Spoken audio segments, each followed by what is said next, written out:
Ekwe is a wooden instrument made from a tree trunk. After felling the tree, it is cut into a trunk. The trunk is cut open by experts who chisel the inside and create a hollow with little openings outside. Ekwe is synonymous with the Igbos and serve as a means of information dissemination.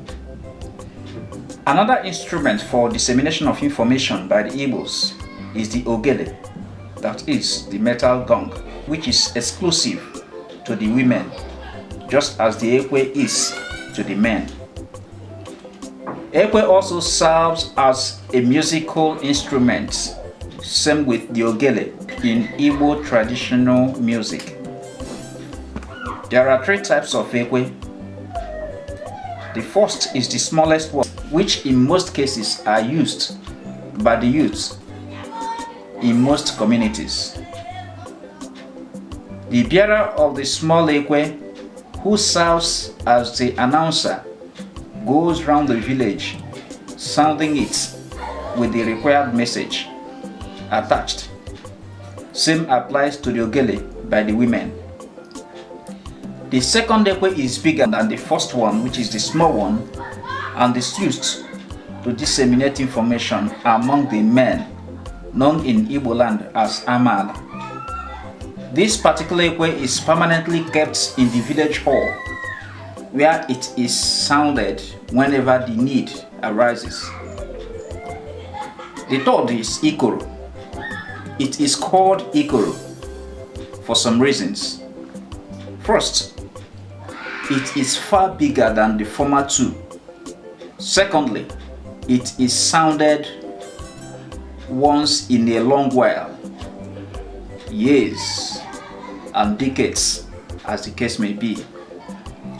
The Ikoro is only sounded for matters of urgent attention. Before colonialism came into Igbo land, the Ikoro was sounded as a call to war, or if there was an invasion.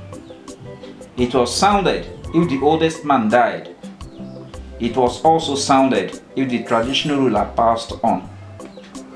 In most cases, the Ikoro was sounded late in the night when everywhere was calm, so that the sound could get to all the nooks and crannies of the community, and at first light the following morning, the titled men would converge at the home of the traditional ruler to know the reason why it was sounded. Though the Ikoro, which in most cases are owned by the community, may no longer be in vogue, however, some communities still sound it if their traditional ruler passes on, as a mark of respect and to ensure that this tradition does not go extinct. The above explains why the Ikoro is rarely sounded and may be heard only once, twice or thrice in one's entire life, unlike the Ekwe and ogele, which can be sounded at any given time.